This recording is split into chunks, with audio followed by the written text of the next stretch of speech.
On April 17, 2025, NASA officially released a discovery that may forever change our understanding of the universe. Data from the James Webb Space Telescope revealed the first biological signature ever detected outside of Earth, with 99.7% certainty. That planet is scientifically known as K208b, but today we'll call it by a more poetic name, Oceanus. Oceanus lies 124 light-years away from Earth, orbiting a small red dwarf star named K218. But the shocking part isn't just the distance, it's the presence of a peculiar chemical in its atmosphere. Dimethyl Sulfide, DMS, a gas that on Earth is almost exclusively created by life. DMS is what gives the ocean its smell when you walk along the beach. It's released when marine microorganisms decompose. Crucially, DMS is unstable. It only lasts a few hours or days in the atmosphere.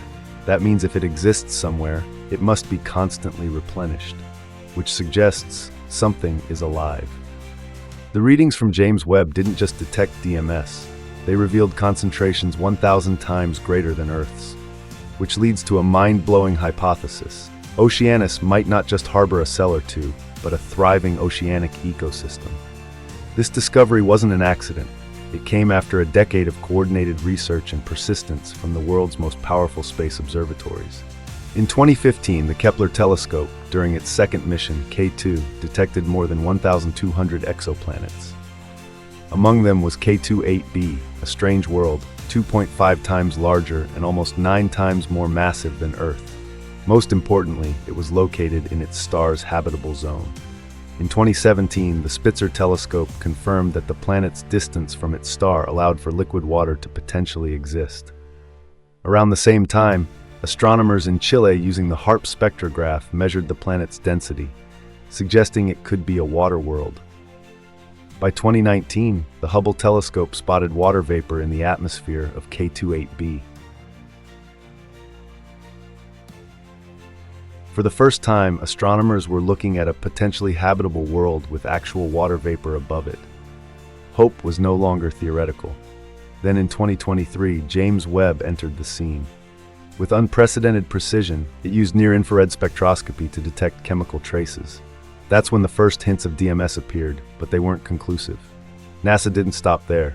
They used a second, completely different instrument, mid-infrared spectroscopy, and repeated the scan. DMS appeared again, this time stronger and clearer. What makes Oceanus special? Imagine a planet completely covered in water. Not just oceans like Earth, but no land at all. An endless, deep, planetary ocean. Its atmosphere is thick, hydrogen-rich, and missing ammonia, a clue that water may have dissolved volatile compounds. This is a promising condition for life to exist. And because it orbits a dim red dwarf, radiation is minimal, another plus for biological development. Oceanus might belong to a class of planets called Hycean planets, proposed in 2021. These planets are characterized by deep oceans under hydrogen-dense atmospheres. Life there doesn't rely on light, but on chemical energy. What is dimethyl sulfide, DMS? On Earth, it only appears when tiny marine creatures break down. It's volatile and destroyed quickly by sunlight and oxygen. So if it's detected in the atmosphere of a planet 124 light-years away, there are only two explanations. Either our instruments are wrong, or something is alive, and not just a little alive, but alive enough to produce 1,000 times the DMS we have here. NASA used 2 independent instruments on James Webb to verify the detection. The results matched. It wasn't noise, it wasn't contamination, it was real. Now only one question remains: if not from life, where is it coming from? Imagine a world utterly alien. No sunlight touches the ocean floor. Pressure is immense. Temperatures may exceed 100 degrees Celsius, but life still finds a way. On Earth, in the darkest parts of our oceans, around hydrothermal vents, life exists. Bacteria thrive there without light, using chemosynthesis to convert chemicals into energy. On Oceanus, similar microorganisms could be the building blocks of life. And if they had enough time, more complex creatures might have evolved. Ones that don't breathe oxygen, that glow in the dark, that drift through dense waters like luminous clouds. We call it bioluminescence, a trait seen in fireflies and deep-sea anglerfish. Imagine entire ecosystems glowing softly beneath a hydrogen ocean, communicating, feeding, reproducing, hidden from starlight. Oceanus is not alone in its mystery. Other planets may also host life.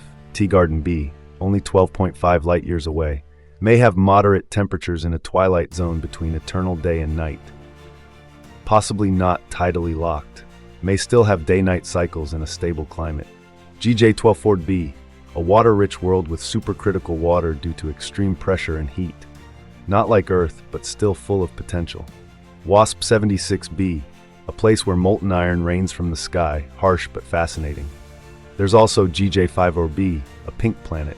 J147b, with rings 200 times larger than Saturn's. PSRJ 79-438b, once a star, now a carbon diamond planet. If Oceanus hosts life, what does it mean for us?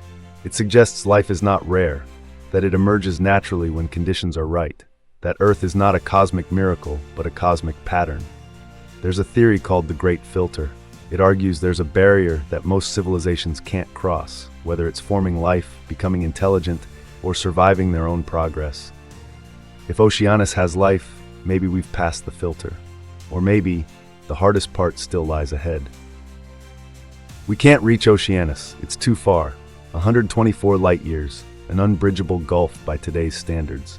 But we've touched its skies, we've read the chemistry of its atmosphere, we've heard its whisper. Whether or not life truly exists there, this search is already changing us. It's humbling us, uniting us, making us look up and think wider. Because if we find a neighbor in the stars, then every border on Earth begins to shrink. Oceanus isn't just a distant planet, it's a reminder. Sometimes to understand who we are, we must first look far beyond ourselves. The universe has never been silent. We're just now learning how to listen.